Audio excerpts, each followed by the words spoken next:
Welcome to Just Break Up, the podcast about love, heartbreak, and all the relationship advice you don't want to hear. My name is Sierra DeMulder. And I'm Sam Blackwell. And today we're going to answer a letter from somebody who is contemplating reconnecting with an old friend. But before we begin, we just want to give you our Surgeon General's warning, which is that Sierra and I are not licensed mental health practitioners. Correct. We are not professionals. We are not trained in this. So please take our advice as you see fit. We are only here to offer our humble musings to hopefully shed some understanding and maybe some laughs on the incredibly rewarding, but mostly confusing experience that is love. What's the check-in topic for today? Okay, our check-in topic is inspired by a letter. The letter is from June Lowe, whose pronouns are she, her, and who's writing from Malaysia. And basically, June writes that she had been in a long-term relationship, and then when she got out of it, she kind of went through what she calls a hoe phase. And, was carefree, did the things that she wanted Liberated. to do. Absolutely. And now is starting to date someone who feels kind of weird about the body count that she has, which is a term that I hate. I hate that. I hate that term. Yeah, absolutely. Not criticizing you, June. It's a phrase that we all use. More like linguistically, we're criticizing. Linguistically, I hate it. Yes. Yes. We're criticizing Not the fact that you language. used it. Yes, absolutely. Her current boyfriend is worried that she is going to cheat on him. He feels that he's not special, that he's not her first choice. And her question is basically like, how do I navigate this? And how do I convince this person that, like, just because I've slept with a number, and I'm not saying like big or small, I'm just saying a number of people, that it doesn't mean anything about my ability to be faithful. It doesn't mean anything about how much I love this person or want to be with this person. And I thought it would be a good opportunity to talk about body counts, because I feel like we talked about this maybe in the first few months of our podcast, but as we have grown and evolved, I'm sure that our feelings about body counts have probably also changed. So body counts. How do you feel? I know you hate the term, but why do you hate it? I hate the term because it's like, it's so violent. Yeah, nobody's dying. Like, why are we? Yeah. And I actually don't, I don't like talking about sexual histories in any way that is, could be construed as like quantifiable in a shamey way, you know? Yep. Like, what's your count? What's your number? As though we're like carrying around our past partners as like leeches all over our, like. Right. Or like leeches are like some sort of like kill tally. You know what I mean? Where totally. It's like, and it's like, ugh. Or that, and I feel like any sort of language around count goes hand in hand with the misnomer that like you are looser if you have more sex, or like you're ruining your purity if you have X amount of partners, like notches on your bedpost, like your bedpost is no longer pristine and clean, So I'm resistant to any language like that, because for me, even though I've always felt very open and pro-sex, I carried around a lot of shame about the past sex and the past partners I had had for years, like well into what I would argue is like my adulthood. And then one day I was, I don't remember what I was doing, but I had like this epiphany of like, oh, those past partners aren't like on me. They aren't like... Yeah. I'm not like carrying them around in some mystical fucking way, but I had been taught that I was. I've been taught that I am a product of my sexual history and a sum or a negative of those interactions. And that's just not true. We are not defined by our past partners. We're not defined by our past. Like our worthiness isn't defined by like how much sex we have or haven't had. Like that is such a fucked up lesson that we teach young people so early, that like your sexual history is somehow connected to your inherent value as a person. And I had to like uncode that in me well into my late 20s, you know, like I carried that shame with me through my 20s. And that's why I don't like that word.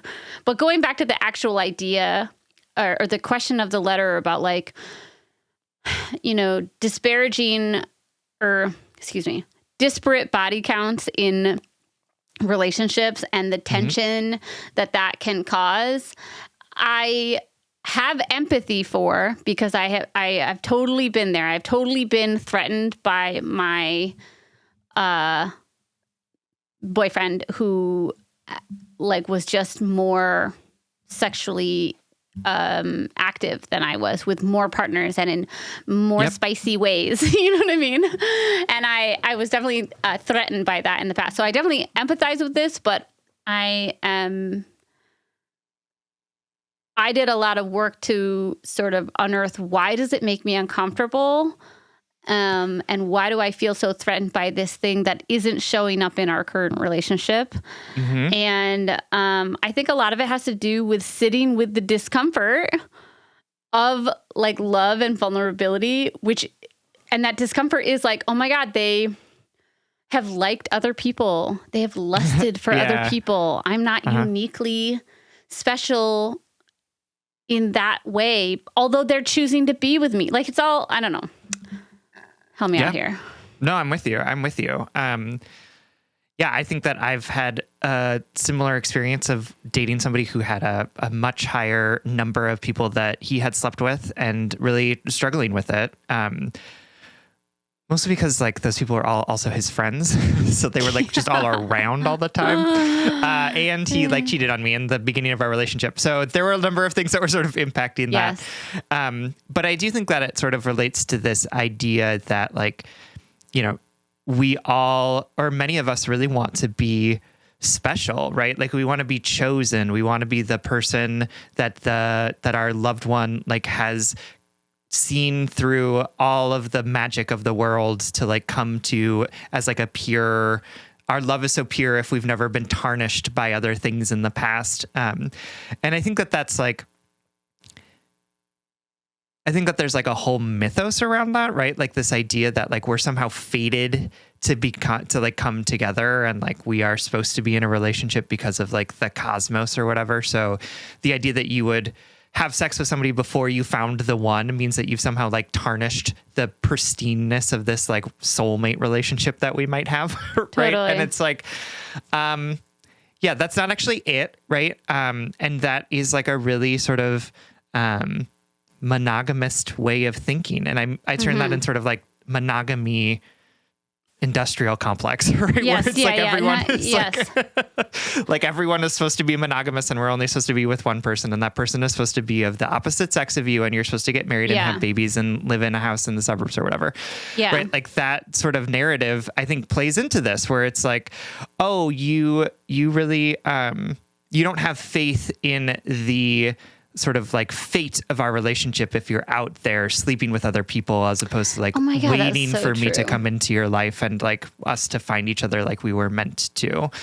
I think that that's part of it. And like part of, I think, demonogamizing our mind is about losing some of this ownership over other people to say like, other people get to have rich lives before they come into ours and they get to have rich lives even as they're coming into ours, right? Like they get to exist as whole people who have had relationships and experiences and we didn't own them before they met us and we do not own them now. So it's about kind of pushing back against that sort of monogamy centric thinking that we've all been, or at least lots of us have been like sort of indoctrinated with for a very long time. And again, there's nothing wrong with monogamy. I am in a monogamous relationship. Like that's not what I'm saying. It's like the assumption of monogamy or the like putting monogamy on sort of a pedestal around this is how people are always supposed to do it. That really challenges us because we make a lot of assumptions about what relationships are supposed to look like that aren't actually true in real life and maybe different for different people. When I'm feeling these feelings of insecurity and jealousy, I have to tell myself that I have to not just demonogamize my mind, but I have to undo like the societal conditioning that I have had done to me that tells me that somebody's sexual history tells me something about their trustworthiness, Yeah. about their worth, their value. Like, just because you had a time in which you were really sexually active, had multiple partners, that doesn't mean you are incapable of a monogamous relationship if you choose to be in one, or that you're incapable of trust. I also think, like, to the boyfriend or to anybody who's struggling with this, I have literally had to, like, sit myself down and say to myself, like, you can't be mad at something your partner did when they didn't know you existed. Like, it's that simple. And also, I say that with, like, a ton of empathy, because I know how easy it is to have retroactive jealousy, which is insecurity. Underneath the jealousy, it's the feeling of, like, I'm not special enough. I would never, they don't want me in the same way. They don't find me attractive the way they find this person attractive. They... the people that they were with before me tell me something about them that I don't know, this, like, hidden version of them that I don't know. And all of that is not true. People can, my wife can, I've joked about this on a past episode, like, she doesn't have a type. Her type is what feels like the exact opposite of the last person. You know what I mean? And I can't look at her sexual history and her romantic history and feel a way about any of it, because it's not talking about me. It's not telling me anything about myself. Does that make sense?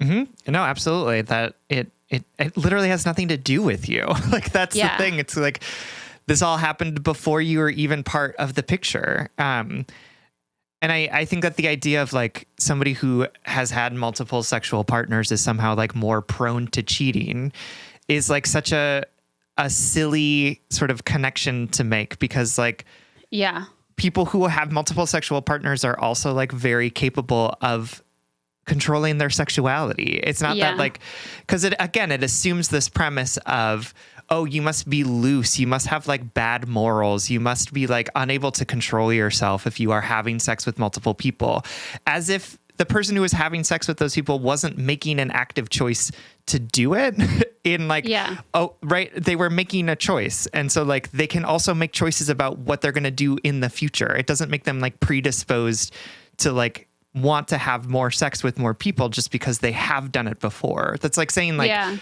you've swum in multiple swimming pools, so why would you be happy with this beautiful, wonderful pool that's, like, built into your backyard? It's like, because it's a pool. Like, it's not like there's, like, you can, like, go and it's really nice to have it, like, in your backyard and just kind of available to you when you, like, want to take a dip in it. But, like, the number of pools doesn't mean that, like, you're going to be unhappy with the pool that you currently have. Yes, totally. And I say all of this with a lot of empathy. I think that, I still struggle with these feelings. I definitely struggled in the past. It makes a lot of sense. And why it makes a lot of sense is not just, like, the cultural conditioning that we've spoken about, like, sex and purity and monogamy being the only way, which we know isn't true. But it connects to deservedness and worthiness and feelings of self-loathing and insecurity. Like, so much of my jealousy stemmed from fear that I was unlovable, and fear that somebody wasn't going to love me, they were going to leave me, or they were going to find somebody else that was more deserving or more beautiful than I was. And so all of this deserves to be approached with empathy and compassion for yourself, and also, like, a large dose of reality. We can't control our partners. We can't change their past. We can either accept their past wholeheartedly, because it's not going anywhere. It literally cannot be unwritten. The letter writer that inspired this check-in topic can't undo anything. Can't doubly prove her trustworthiness by, like, taking away her past or whatever. True. So the choice is, we can either accept our partner's past or literally let them go so that Yep. they can find someone else who does wholeheartedly accept their past. So those are the two choices. Yep. Yeah. All right. Yeah. And let's find a better way to talk about body. Let's find a better phrase than body count, because that's just like so murderous, like so Jeffrey Dahmer. Okay. Literally comes from serial killers. Yeah. Or like soldiers in war or something, Yeah. right? Like, yeah. All right, let's get into our letter. All right. Today's letter is coming to us from Wispy Ghost, which is a name I love, whose pronouns are she, her, who is writing to us from a place of equal parts tired, concerned, and hurt.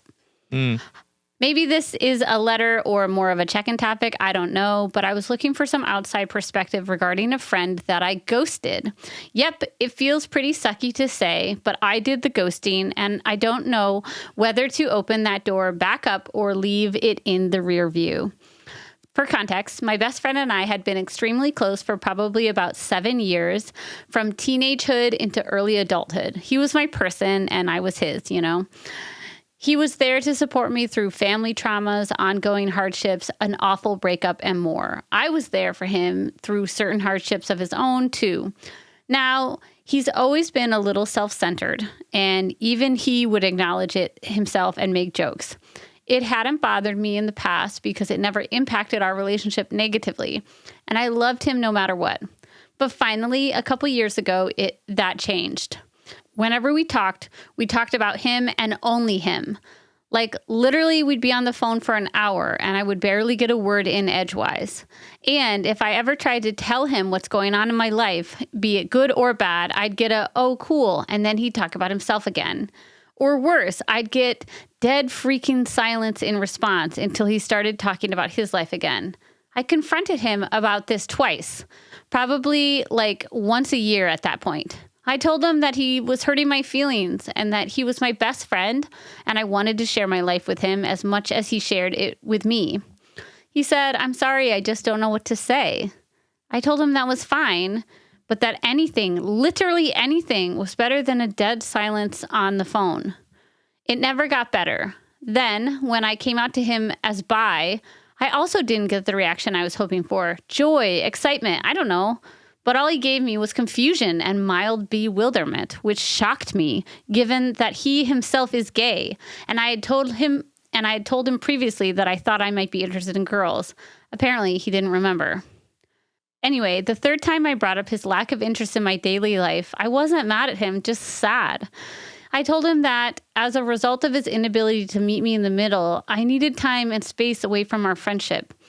He told me that that was exactly why he had called me that day. His boyfriend, of all people, made a comment that helped him realize he had no actual idea what was going on in my life, and he wanted to apologize and amend it.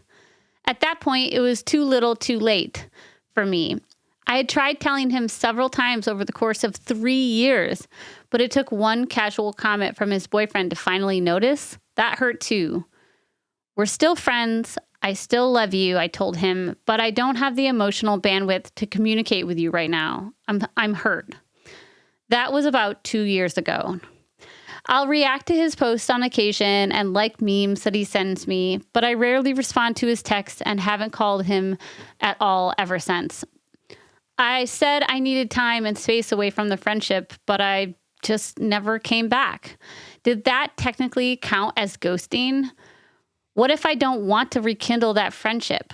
I'm struggling, feeling guilty over the fact that he was there for me through so many hard things for so long, but now I don't want to cross that bridge to him again.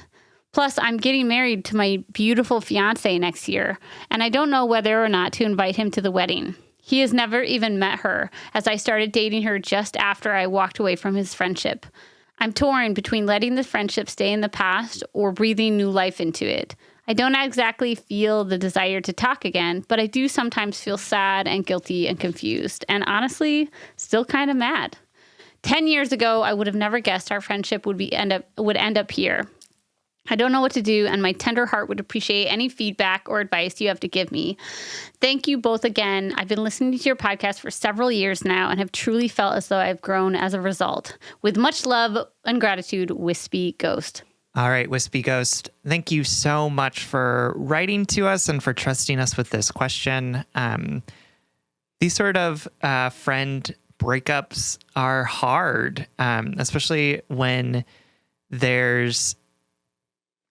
because we don't necessarily have a good script for how to change relationships, how to end relationships. And often we sort of just kind of let them peter out, or there's kind of a big moment that kind of changes everything, and then we stop talking or whatever it is. And we don't really talk about how hard friendship breakups can be, and that they can feel like relationship breakups. They can feel like the death of a loved one. They can be really big for us. And I'm so sorry that you've been carrying around all of this guilt about this, right? Like that you didn't say the right thing or end it in the way that you should have.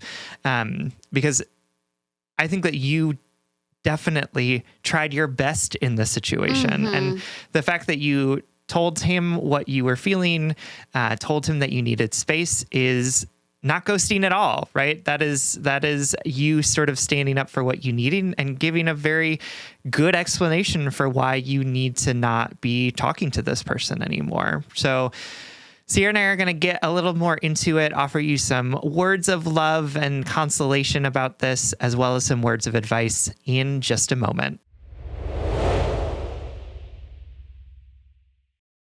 All right, my darling, thank you so much for writing and trusting us with this letter. As Sam said, we don't really think that you ghosted, although I understand your guilt over this. You know, you said one thing and you ended up not coming back, and you have this residual guilt over the fact that you felt like maybe you were in an ongoing conversation and that you never went back to finish it, you know.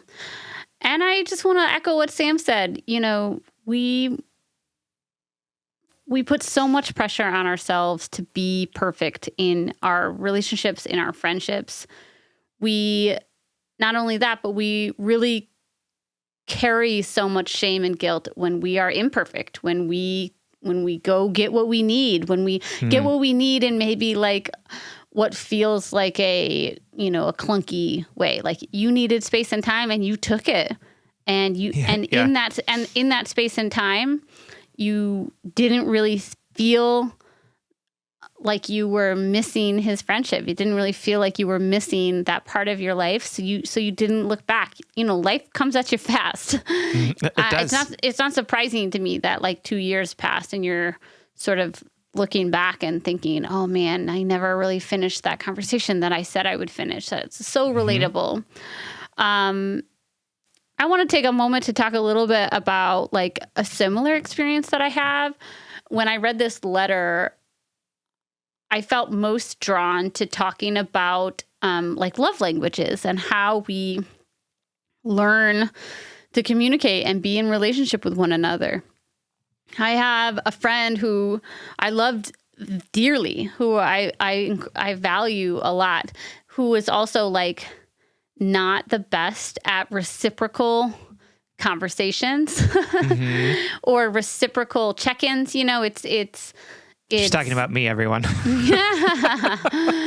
It's just not this person's strong suit to ask follow-up questions that volley the conversation back and forth, right? Yep. So then the conversations naturally end up being this one-sided, like me volleying against a wall, trying to ask follow-up questions or trying to share parts about myself. And that, just like general statement, those conversations are really hard and really draining. Those relationships are hard because you don't feel like you're filling up each other's cups. You feel like you're filling up theirs, you're emptying yours, and there's not this like reciprocal thing. Quick side note to my side note story. All relationships ebb and flow, and there are always going to be times in which, even when you're maybe going through a hard time, your friend needs you and your friend needs to unload and your friend needs to talk about what's going on in their lives. Like it's not always going to be like an equal filling up of cups. But in this particular friendship, I remember feeling really one-sided and really unthought of. That's what it feels like. You feel uncared for when somebody is you're making an active part to be an effort to be in their lives, to ask about them, to invest in their life, and it's not reciprocated. Like, it does feel hurtful. Why I was drawn to talk about it, not just because of this lived experience I have, is because part of my healing or moving through that friendship to better, to feel better about this one-sidedness that I felt, was to really empathize with this person and have compassion for the fact that this is just like straight up not their strong suit. Like, sure. and I'm not saying that in a way to condemn or condone this behavior. Like, it sounds, a one-sided friendship is a one-sided friendship. Like, and that is real and inexcusable, and you had every right to walk away from this friendship.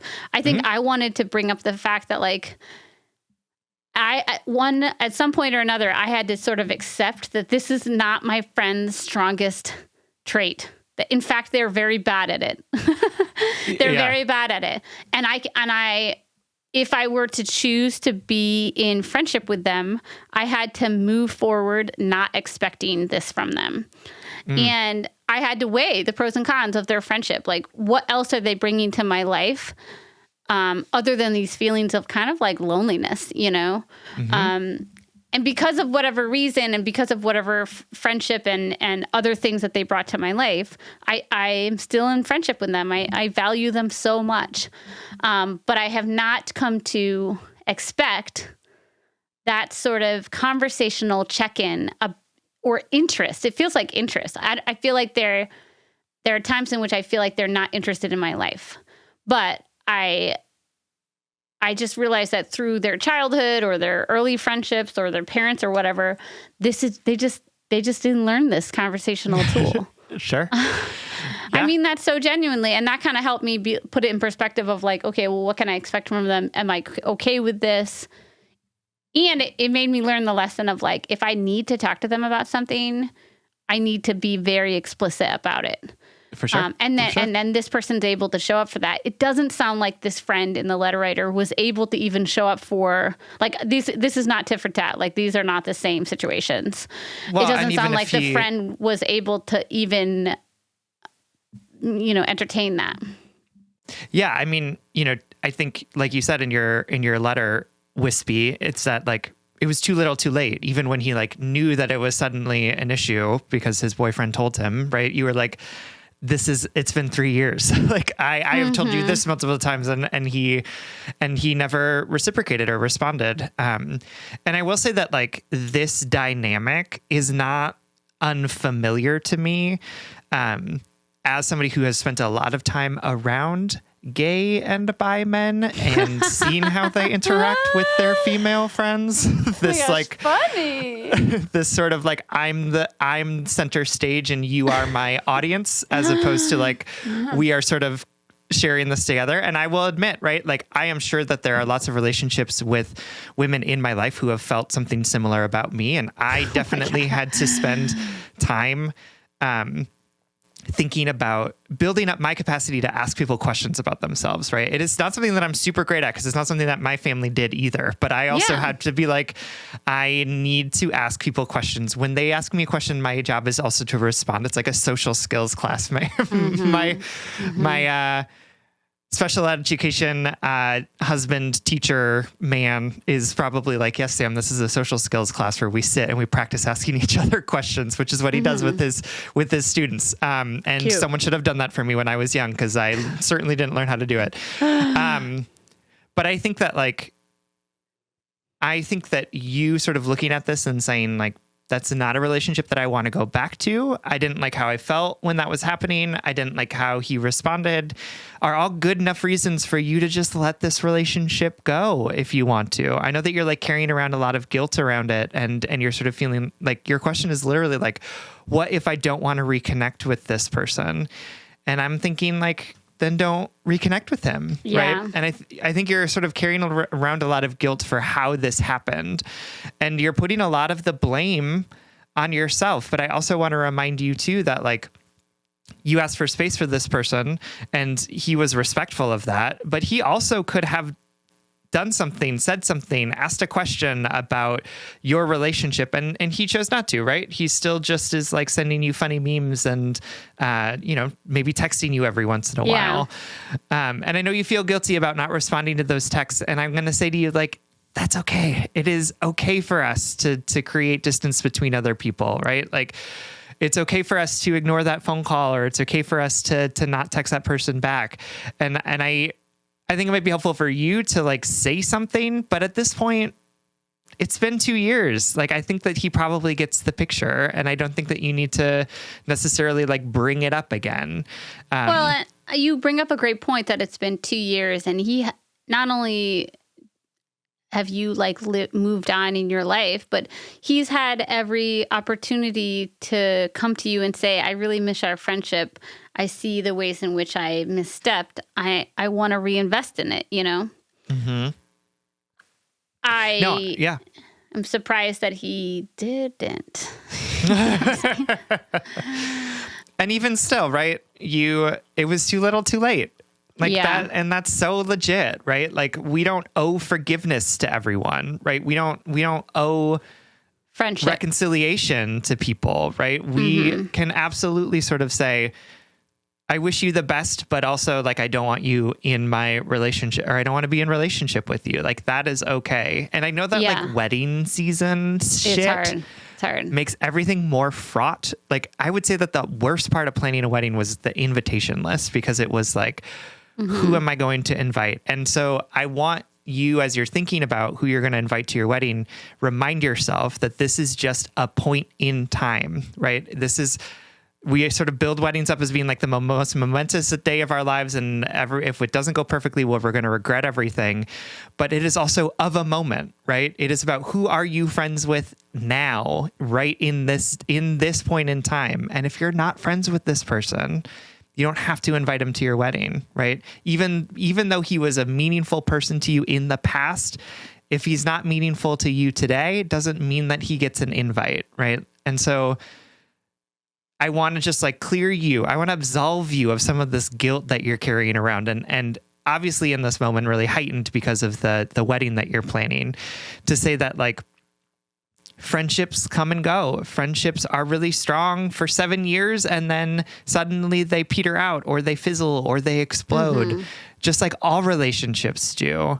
And the way that you handled this friend breakup was the way that you needed to handle it, right? And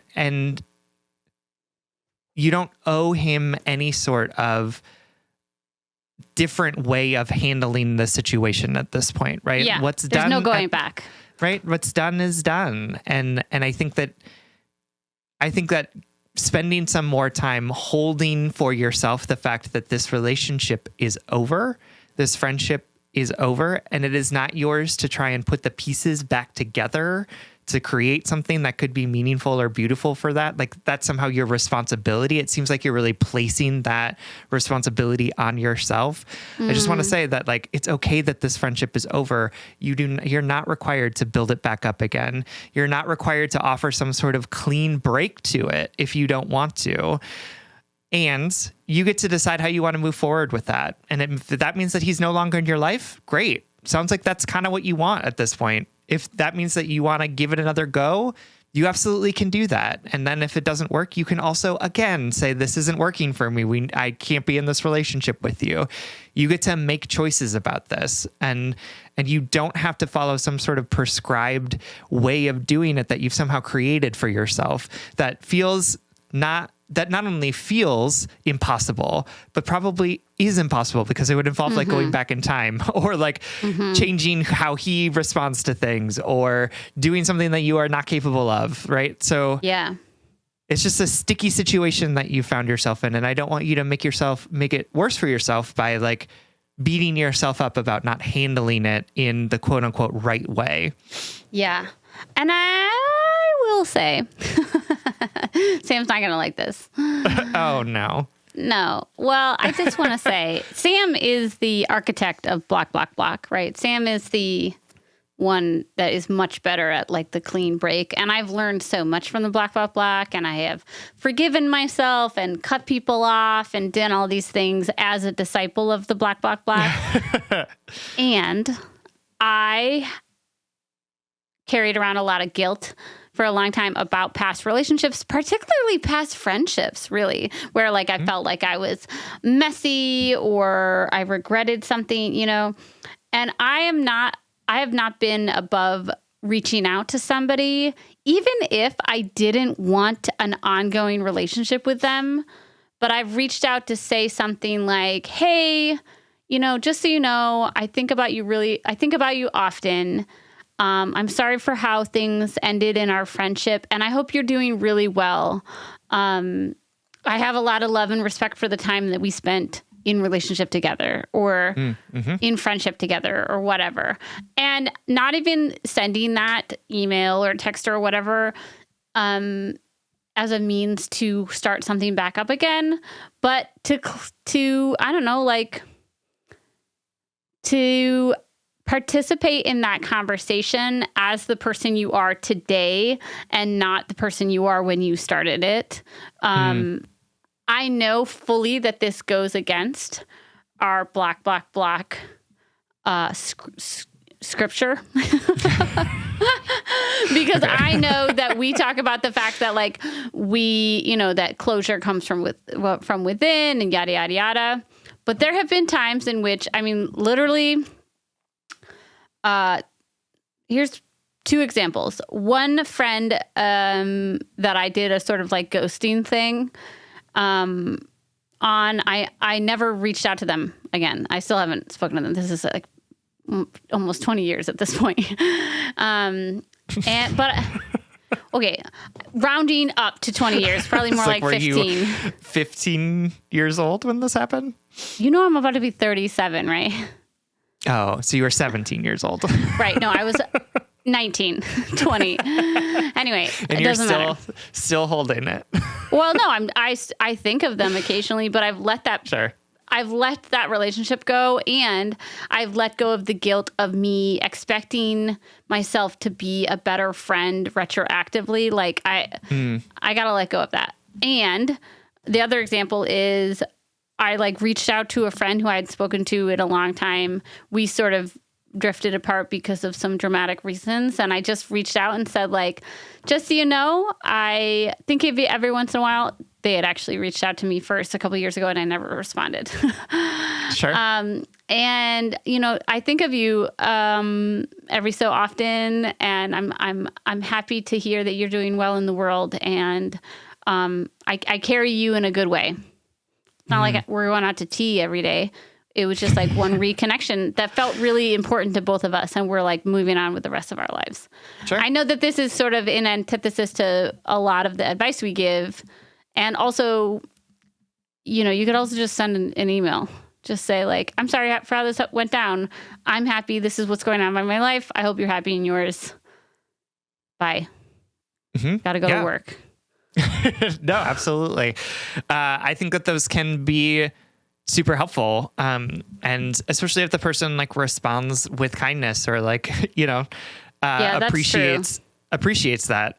But if you are doing that, you also have to be prepared for the fact that they may not respond well to it, right? They may think like, why are you reaching out to me with this bullshit? Like I'm still hurting about this. So it is kind of a question of like, what door are you willing to open? And it can be really helpful. I would say probably like in my experience, most of the time it is like people respond well because like most of the time people aren't necessarily like holding us with a lot of pain or anxiety. Right. They're not holding us the way we hold ourselves. Yeah. Absolutely. Absolutely. So I think that you could definitely do that. But I also think it's okay for you to just kind of let this peter out and die. And will he be hurt by the fact that he is not invited to your wedding? Perhaps.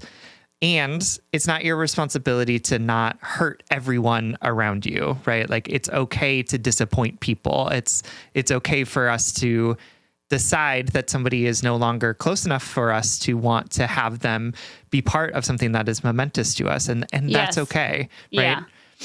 Yeah, you're totally right. The wedding culture is all like nostalgic when it doesn't necessarily have to be. No.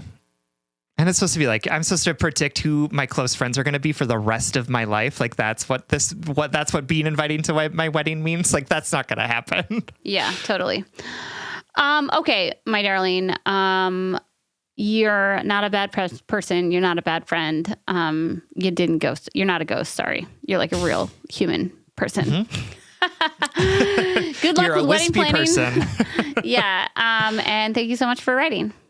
Thank you so much. We love you. We love ya. All right, everyone. Thank you so much for listening. If you are interested in more content from us, or if you are interested in ad-free episodes, you can support us on Patreon. If you support us on Patreon for as little as $5 a month, you'll get an additional bonus weekly episode. That's patreon.com/justbreakuppod. You can slide into our DM, send us your favorite relationship meme, but most importantly, you can submit your questions about all matters of the heart at justbreakuppod.com, which is also where you can find our merchandise. Please remember to like, follow, subscribe, give us a 5-star rating and a review. This literally keeps our mics on and helps us reach more brokenhearted souls who need 2 random strangers giving them relationship advice. Just Break Up is a production of Duvid Media, original music, recording, editing, producing, all magical things by our good friend Spencer Worth Davis. Make sure to check out his podcast and music. And remember, it's okay if every relationship doesn't end perfectly. It's okay if there are endings that aren't wrapped up with a neat bow or email. That is not a testament to your value or your worthiness as a friend or as a partner. Things aren't clean all the time, and we're allowed to move through life day by day. And if all else fails, just break up.